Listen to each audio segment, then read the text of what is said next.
Namaste ji. Welcome to our 60th talk on the Bhagavad Gita.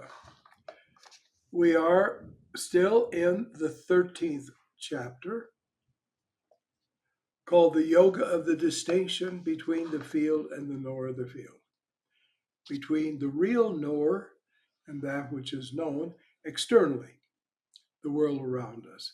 And even the world within us is exterior to the absolute core of our being, which is ourself.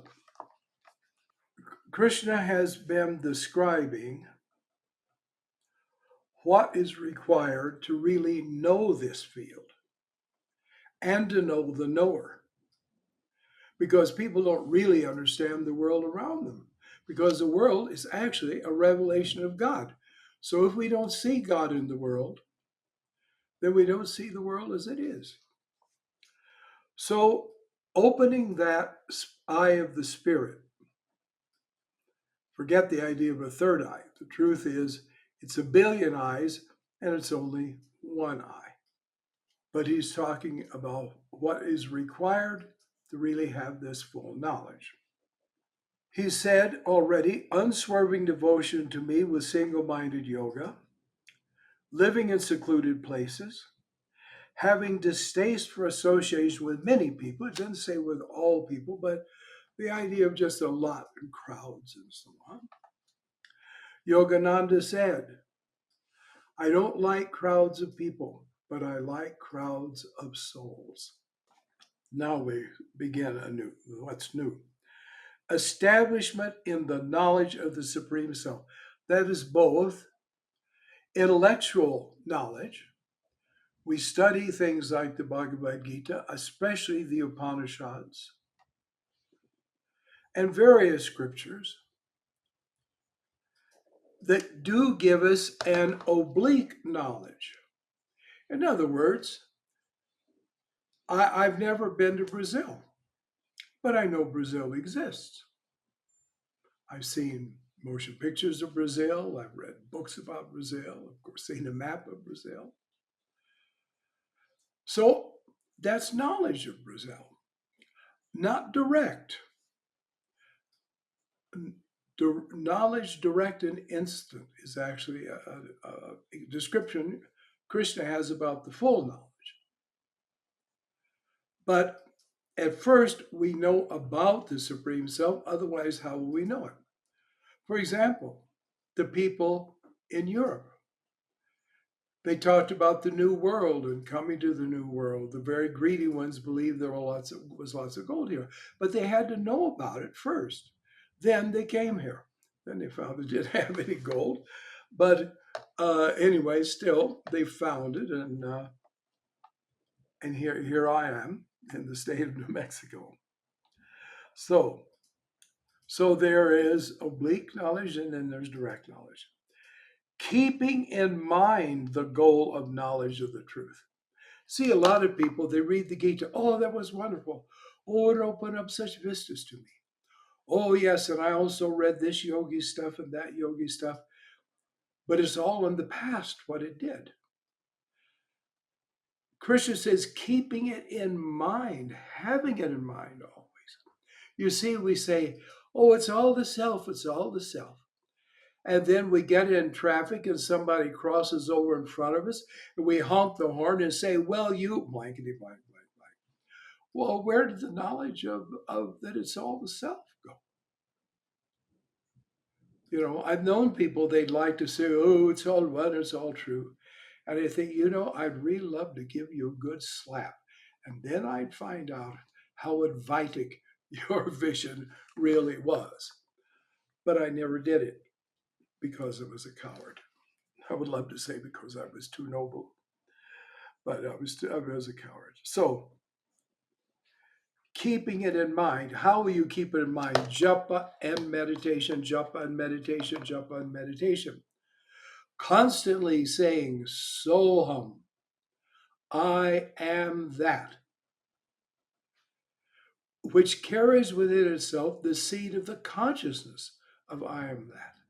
Soham asmi.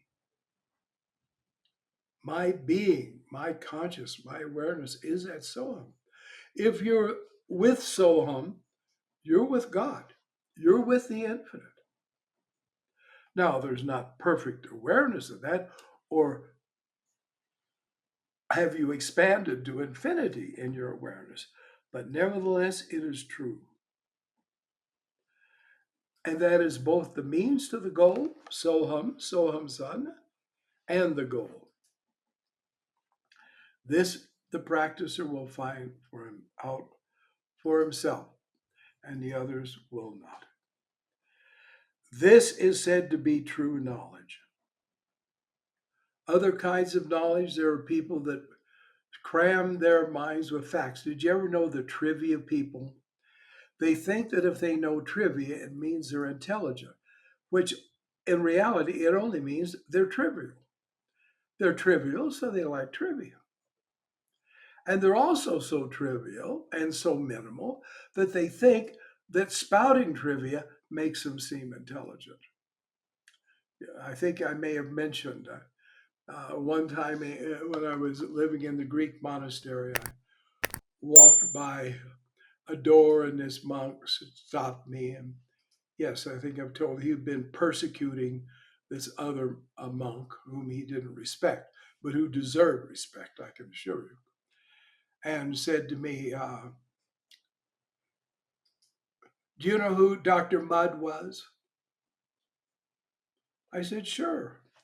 He's the doctor that looked after John Wilkes Booth after he had shot Lincoln and therefore ended up imprisoned.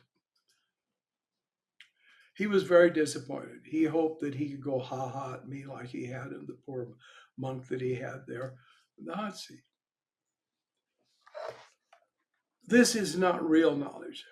This is, in fact, being a fool. And there's the next sentence of this verse. The contrary is ignorance. An ignorant person is a foolish person, and therefore they are a fool. In fact, the word fool used to be used for deficiently minded people. Well, when I was a little child, we politely called feeble minded. In other words, that's what a fool is, someone who is either defective or severely limited in the scope of their mind. Well, look at people's lives. What do they think about? They may look at the 6 o'clock news, but their minds don't really expand very far beyond the living room where they're looking at it. All right. I shall explain that which must be known, knowing which one attains immortality. Without it, we're not immortal. We're mortal. And the truth is, we're mostly in the state of mortality in the sense that a lot of us is, a part of us is dead. People are said to be thought to use maybe less than 10% of their brain. Well, that means they're brain dead, functionally speaking, they're brain dead 90%. That's not a wonderful thing, is it? We are living in death. Death is around us, and every one of us is going to death. For the wise, death is the door to immortality. To the foolish, it's the door to rebirth and more trouble down here in the dream, which for most people can become very nightmarish. So, knowing that one attains him, or knowing the immortal become immortal because it's our nature. We already are immortal. We're one with that self, and we have to awaken into it. All right. The beginningless, supreme Brahman, which is said to be neither existent or non existent. So you can't say God exists and you can't say God doesn't exist, because God transcends exist and not exist, because in our limited, pathetic world, we think appearing and manifest in the world is to become into existence. And if you stop being apparent and you stop being appearing in the world, but then you don't exist anymore. But this, of course, fortunately for us, is not true. With hands and feet everywhere, that means all things that are done by God ultimately. He loans us the power and we do it. Some children, if their parents are very indulgent, will sit on their father or mother's lap while who's driving the car, and they'll even let the child put their hand on the steering wheel. But believe me, they're not driving the car, and they don't allow it. So you see, we're living in a training film, or we're like the people in the Air Force that get in this little gadget that has all the instruments of an airplane and, of course, has the steering mechanism and so on. And they go through a simulated flight. So this is kind of a training film of experience that we do go through.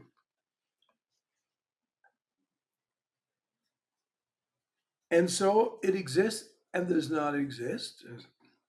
With hands and feet everywhere, eyes, heads, and faces everywhere. In other words, perceives all things.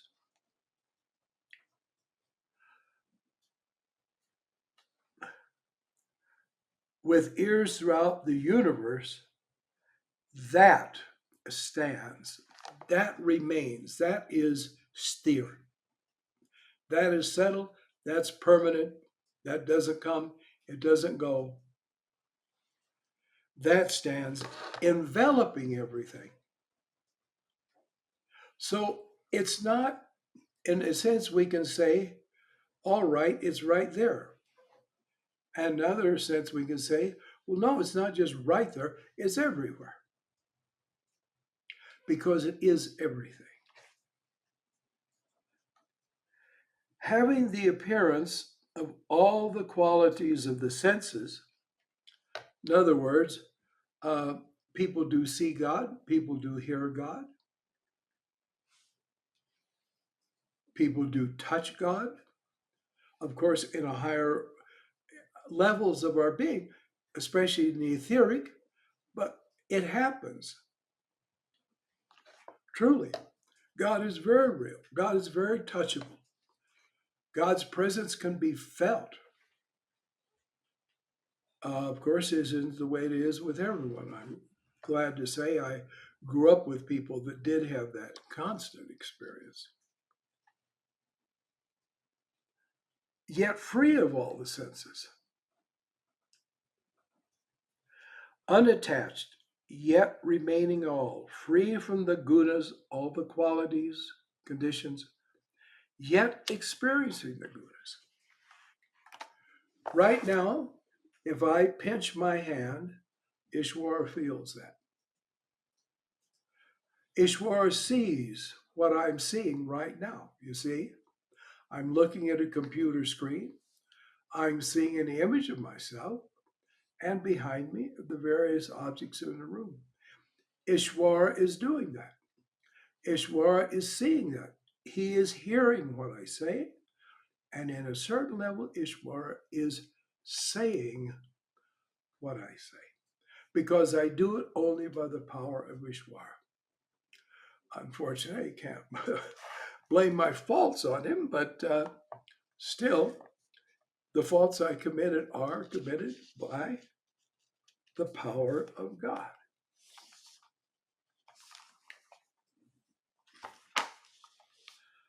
Outside and inside beings, the animate and the inanimate, both the covering and what is covered, both the knowing and what is known. God is both hearing and the thing heard.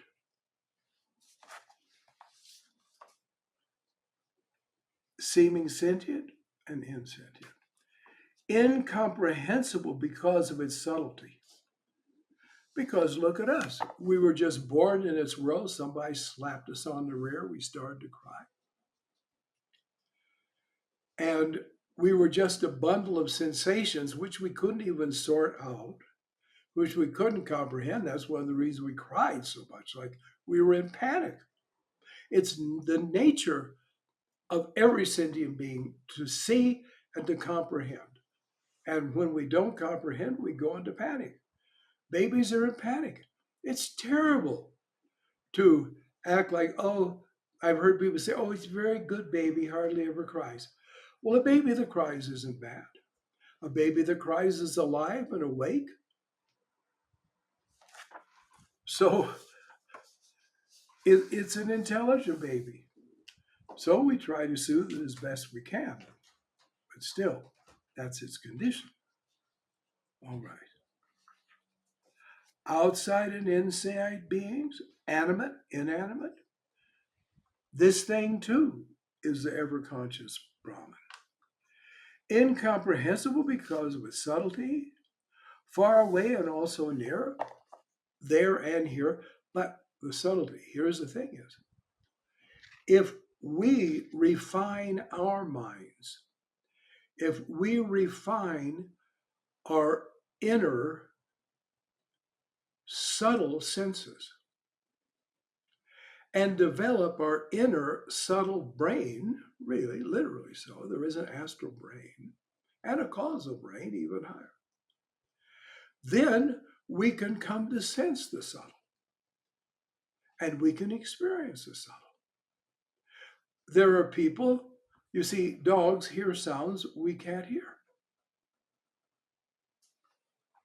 But there are people, they hear what most people don't hear. They smell what most people don't smell, and they taste what most people don't taste. And the yogi becomes that, but not in an uncontrolled way. In other words, the yogi doesn't need to have such keen hearing that he could hear a fly buzzing in the other room. In fact, that'd be miserable to have that ability. But he does refine his senses and his intelligence. There, someone wrote, I think in the last 2 or 3 days, something about Yogananda's statement that said stupid people can't find God. And so he wanted to know, well, do you have to have a genius IQ? He didn't say only geniuses can find God. He just said stupid people couldn't find God. If someone can't tell the difference between the two, what can I say about it? But it is true. A coarse person cannot do these things. So a yogi does become more intelligent. It doesn't mean the yogi becomes a mathematical whiz, but he can be. There was an example in the holy city of Varanasi, Benares, sometimes called. Some kind of smart alecks, they were Bharati, they were Indian, but some smart alecks had heard the idea, if you really know God and yourself realize you know everything.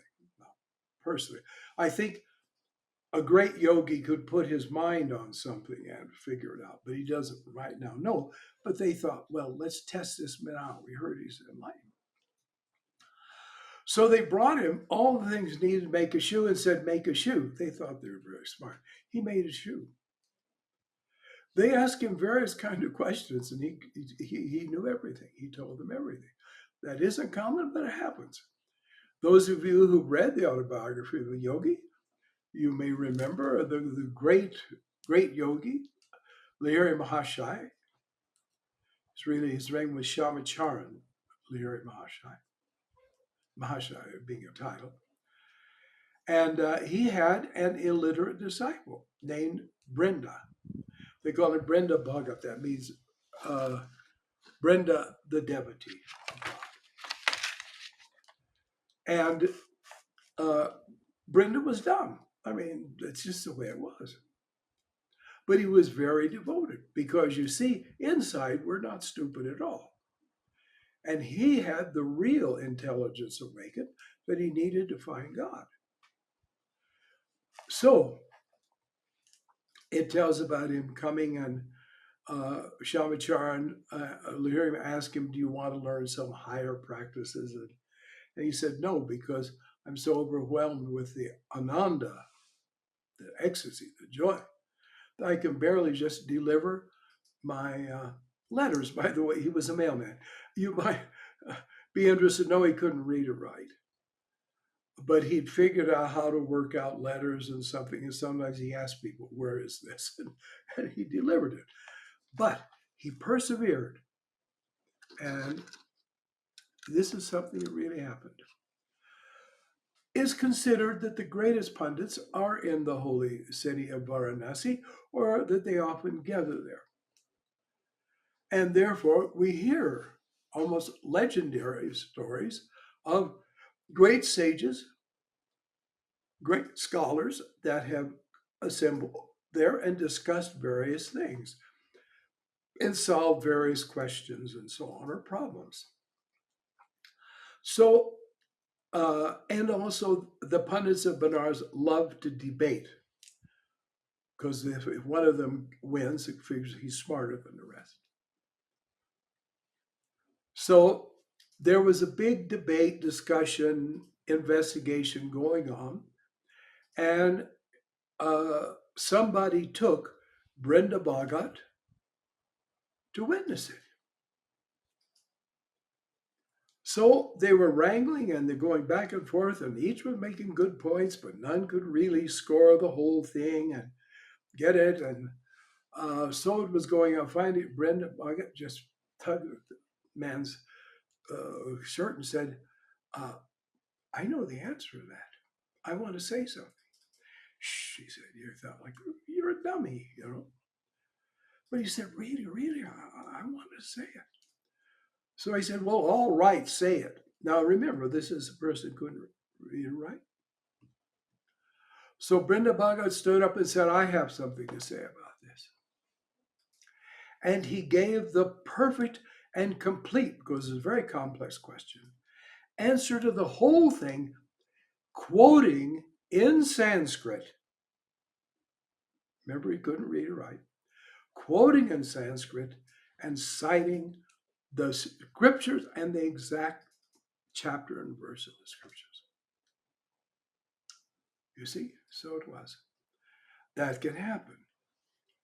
Unfortunately, like people read autobiography of a yogi and they read these exotic things yogis do, and they say, "I want to do that." I had a man say this to me one time.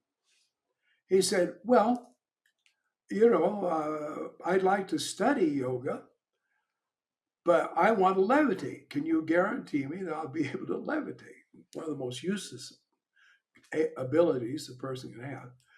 And that's what he wanted. Well, he never became a yogi. I don't think you're surprised. So,